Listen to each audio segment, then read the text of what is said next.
Друзья, а мы до сих пор стоим в очереди. Точнее, кто-то стоит, а кто-то сидит.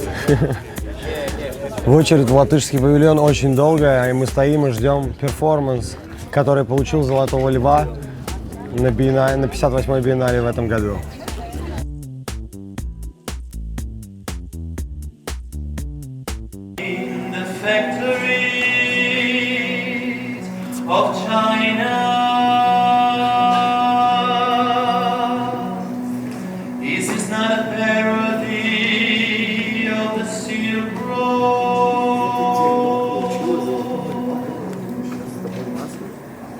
What's wrong with people? They compare with dogs who live shit on the beach, fleas in the sand. I come home from the shore, covered with bites, and my skin itches like mad. Золотой лев Прибалтийского павильона. Слушайте, как мне нравится, да, ребята? Я не понимаю, кто получил «Золотого льва». Мы не заберем, мы не заберем. Мы не всегда так делаем. Крым и Севастополь возвращаются в родную гавань. На самом деле я хочу поздравить художников из Литвы. Для меня это большая честь. Браво! Браво! So one group for the opening week comes from Lithuania, and they were working on this opera for quite a while, learning the music and the words and the choreography. Another part is local. These are Venetian inhabitants whom we recruited in December, making auditions and selecting another cast, like a double cast for Lithuanians. Yeah.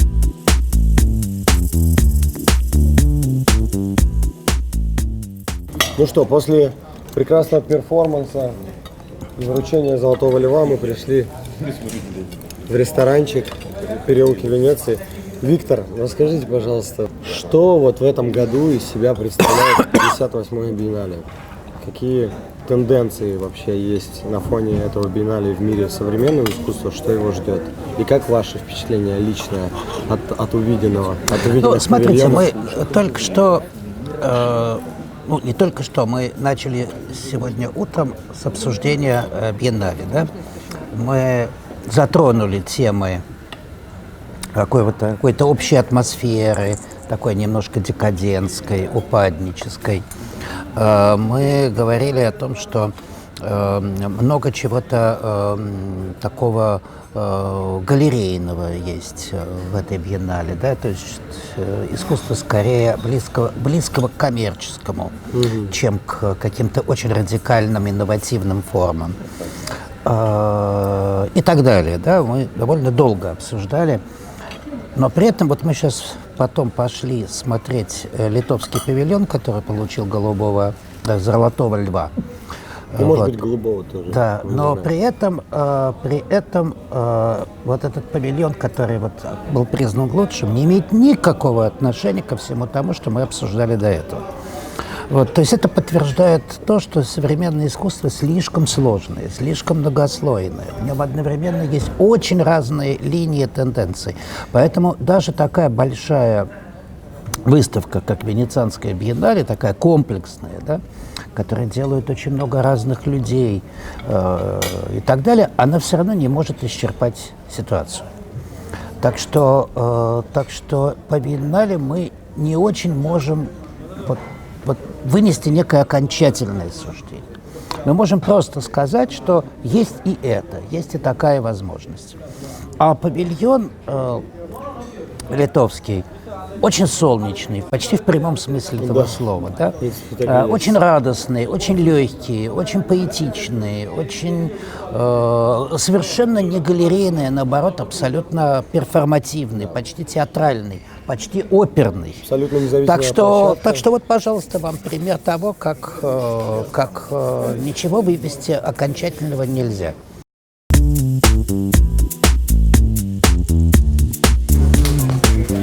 Друзья, если вы приедете на Биеннале и вам до 25 лет, то билет будет стоить всего лишь 16 евро. Это очень приятная новость была сейчас для меня, потому что официальные дни открытия закончились, и нам надо взять. Поэтому всего 16 евро на 2 дня, включая всю программу Джардини и всю программу Арсенале. Это просто супер. 1000 рублей, блин. Дешевле, чем Третьяков. Ребята, вы помните этих фантастических людей с Vienna Contemporary? Мы встречаем их в Венеции. Yes. I just speak in Russia there. Yes. In Vienna Contemporary.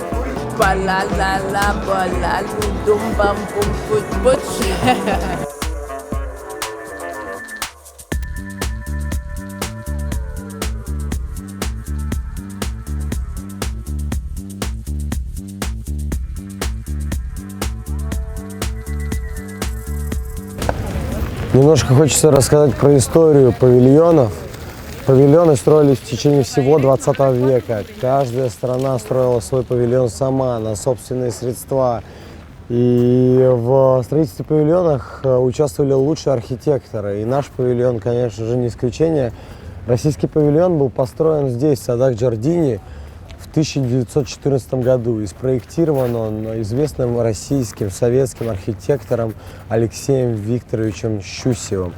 И вот такой вот он у нас с гербом, наш флаг. И очень интересный проект этого года. Противоречивый. Много здесь мы обсуждали с коллегами, с друзьями. Пойдемте посмотрим.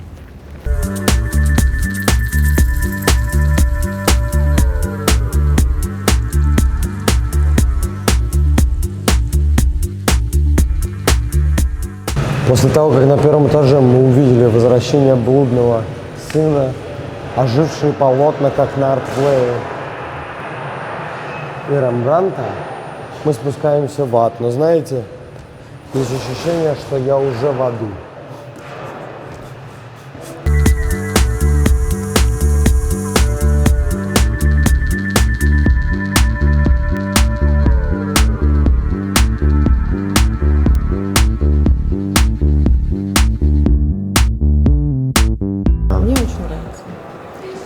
Мы уже побывали в Арсенале, прошли все павильоны, и очень горда за наш павильон.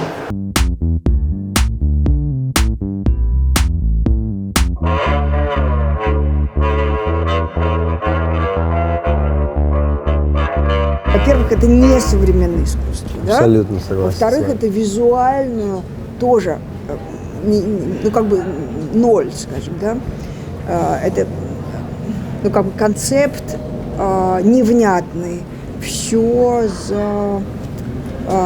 ну, также и концепт, и визуал невнятный, да. Непонятно, на самом деле, по большому счету, о чем. Почему Эрмитаж? Людям, которые... Почему Академия художеств? Почему Академия художеств? Почему люди, которые приходят сюда, приезжают из разных стран, из разных контекстов, они просто вообще не поймут, о чем эта выставка. Они не поймут, какое это имеет отношение к России. Они не поймут это ни визуально, ни из текста. Вот. Текст тоже запутанный. Here all the people came out and say, oh, cool, was amazing, best pavilion I saw, and a lot of good things. So. Я находила, напиталась, и я поняла, что замечательно. Мне кажется, это очень такой переходной период. То, что я вижу, это, собственно говоря, обозрение прошлого и состояние невозможности еще отрыва от прошлого, то есть найти новую экспрессию сегодняшнего дня. То есть используются классические мотивы, используются классические формы.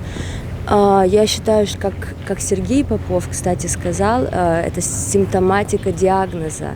На самом деле признание диагноза, да, то есть осознание диагноза, это уже большой шаг в будущее.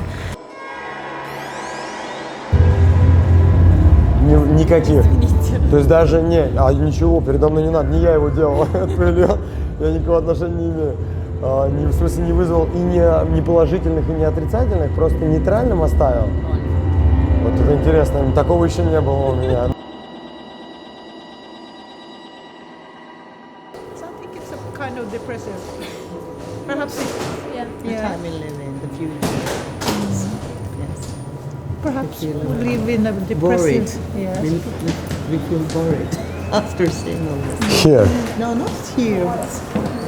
Yes, also upstairs. Also.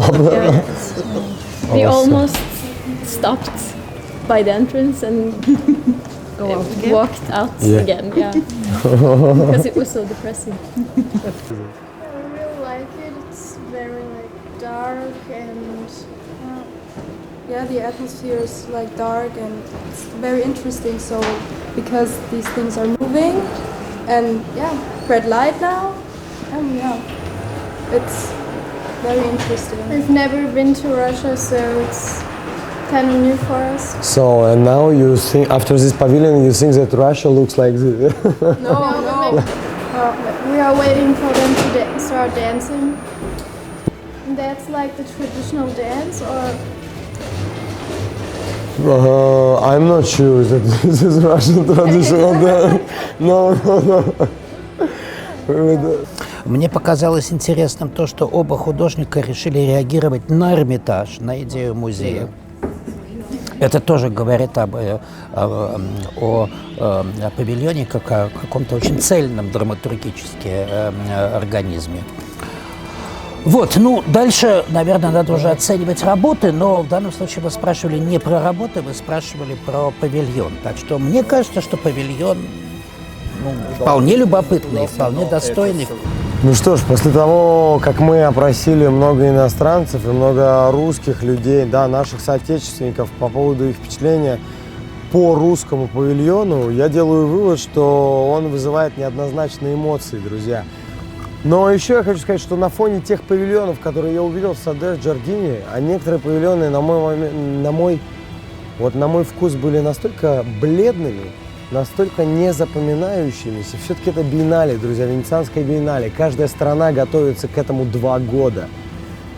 И вот на этом фоне, мне кажется, все-таки русский павильон удался. Потому что, как бы там ни было, когда все вернутся по своим домам и будут вспоминать и рассказывать о биеннале, я уверен, что практически каждый будет говорить, а вот в российском павильоне было страшно, мрачно и естественно.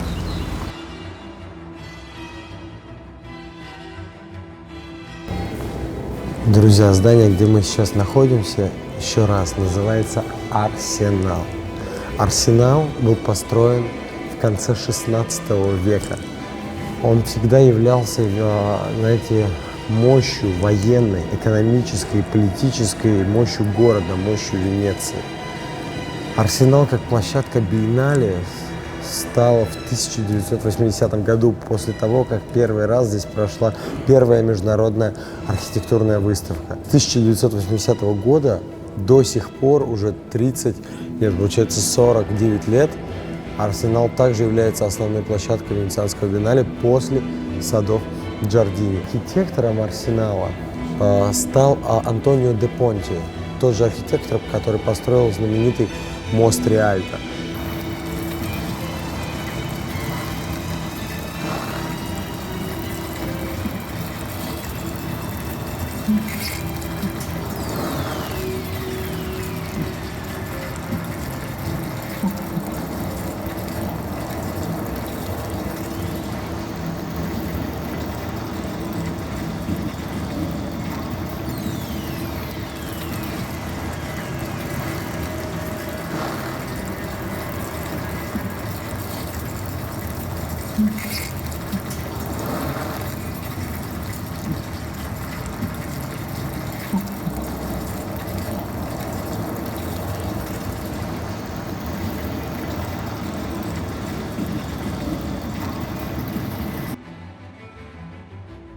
Друзья, сегодня мы в Арсенале уже посмотрели Эда Арткинса. И идем в следующий зал. Там что-то неимоверное.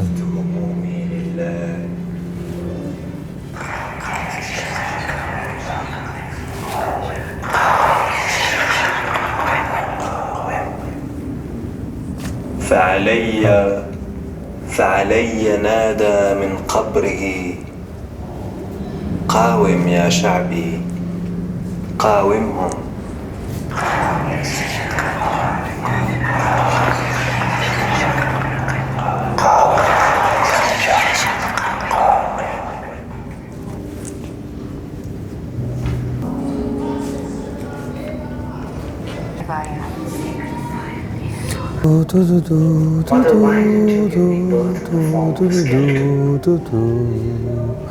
Здесь как будто в Гарри Поттере.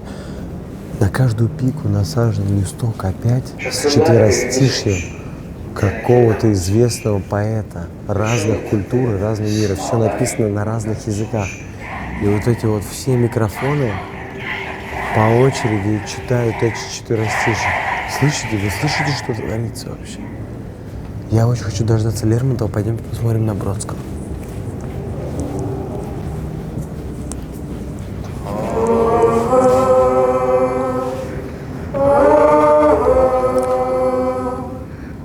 Садовник в ватнике, как дрозд, на дереве в разгар зимы скрипим, а не поем как раз. Не слишком ли отстали мы от тех, кто отстает от нас? Итак, подведя итоги, там представлено 100 поэтов, которые с 7 по 20 век были подвергнуты цензуре и по какой-либо политической причине были сосланы в тюрьмах и отсидели, в том числе и Лермонтов, и Бродский, и другие со всего мира. Очень сильная вещь.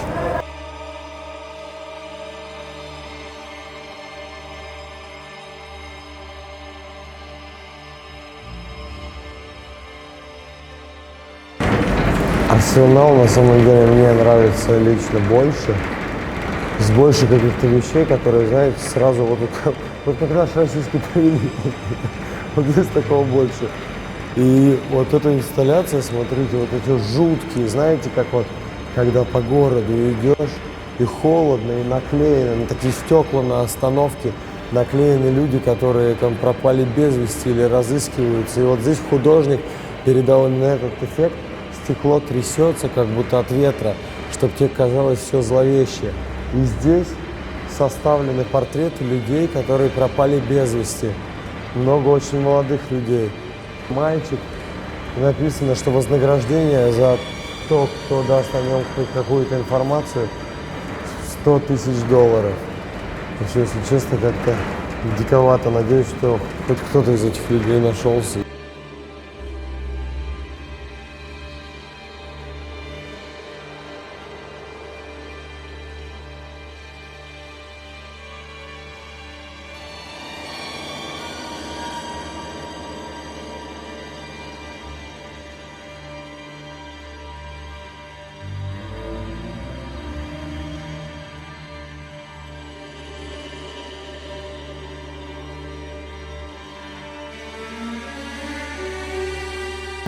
Гуляя по Арсеналу, наталкиваемся на вот эту вот инсталляцию. Это художница Александра Биркин из Германии. И вот тут так интересно сделано, лестницы закреплены даже на потолке. Видите, они идут от нас прямо до потолка. И на них фигуры из черного латекса, 40 фигур. И художница хотела нам этой инсталляции показать, как человек, начиная подниматься по карьерной лестнице, по жизни, потом поднимается, заходит до потолка, а на самом деле вверху-то он свешен, он повешен. И непонятно, куда нас приводит этот подъем. В ад или в рай, к успеху или наоборот к провалу.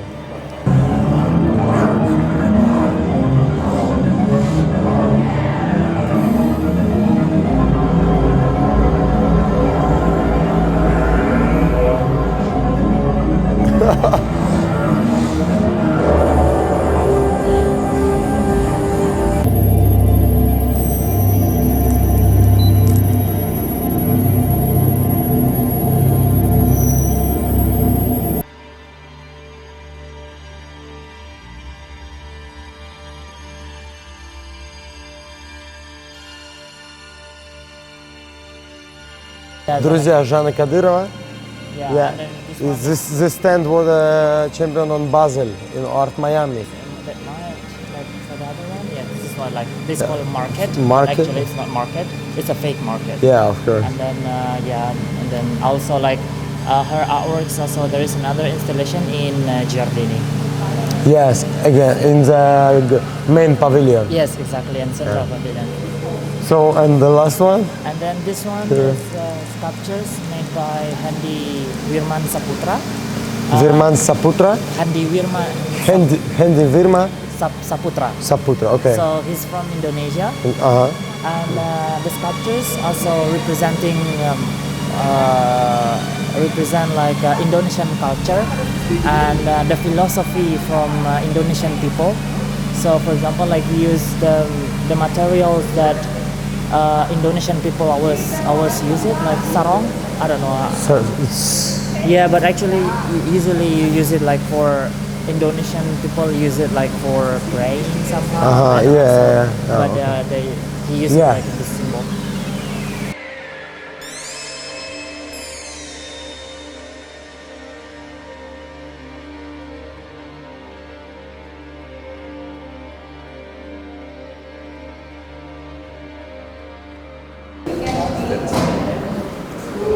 Слушайте, вот здесь в Арсенале очень крутая штука. Снимаешь ботинки обязательно босиком. Правда, холодно.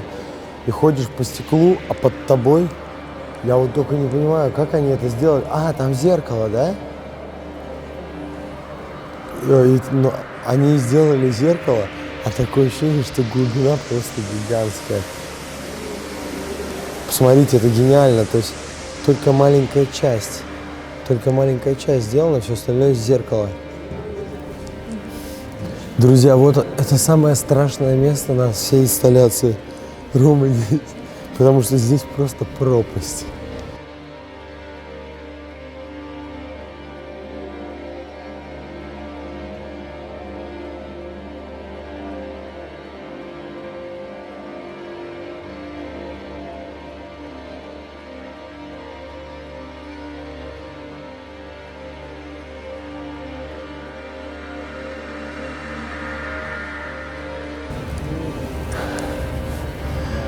Ребята, приедете на Венецианскую биеннале, и если у вас не будет хватать времени, мой вам совет – сосредоточиться все-таки на Арсенале. Здесь, во-первых, гораздо краше, во-вторых, гораздо интереснее. Вот летающие облака вообще сказка над водой.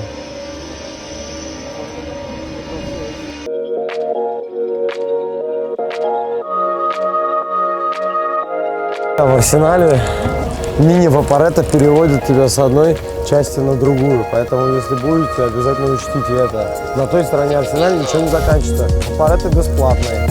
Мы приехали на вторую часть, она называется North Side, то есть северная сторона. Посмотрим, что здесь. Здесь знаменитые огромные ручища и тоже огромное количество павильонов.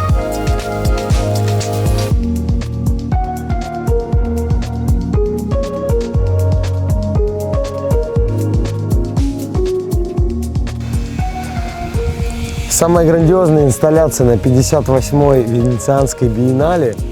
Инсталляция называется «Соединение мостов» Лоренцо Куина, итальянского скульптора.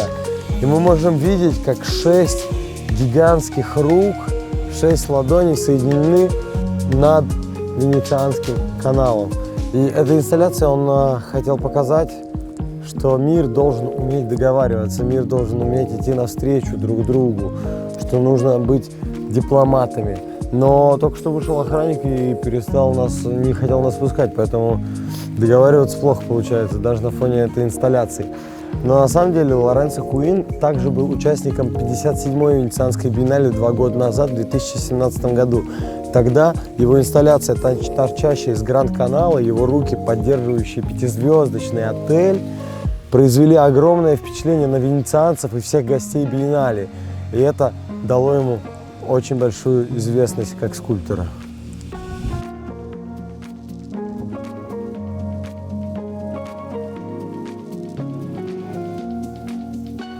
Здесь на северной стороне Арсенале Мы нашли вот инсталляцию рядом с военной подводной лодкой. Мальчик, который летит на воздушных шарах, но только летит он не вверх, а вниз. И эта инсталляция, на самом деле, с очень интересной идеей. Если вы обратите внимание, внутри шаров находится мусор. Пластиковые тарелки, вилки и так далее. Все, что мы выкидываем на улицу и загрязняем природу.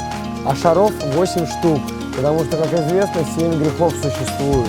А в этой инсталляции добавляется 8-й грех. Именно грех нас, как людей, по отношению к природе. И главная идея такая, что пока мы грешим, пока мы грешны, пока мы не заботимся о природе и о себе, мы никогда не сможем летать. Ни человечество в целом, ни каждый из нас в частности.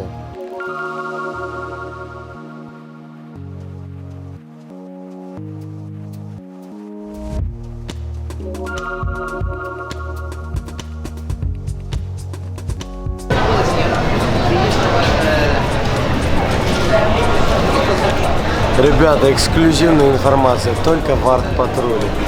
На Палаццо Дукале со стороны Вапоретто, если будете в Венеции, приедете на Венецианскую биеннале, обратите внимание, 9-я колонна по счету от площади Сан-Марко. И посмотрите на барельеф, и вы увидите девочку, засущую мороженое. Это просто уникально. Об этом очень мало кто здесь знает. Поэтому я вам рассказываю. Поэтому вот такой вот вам лайфхак. Современное искусство того времени.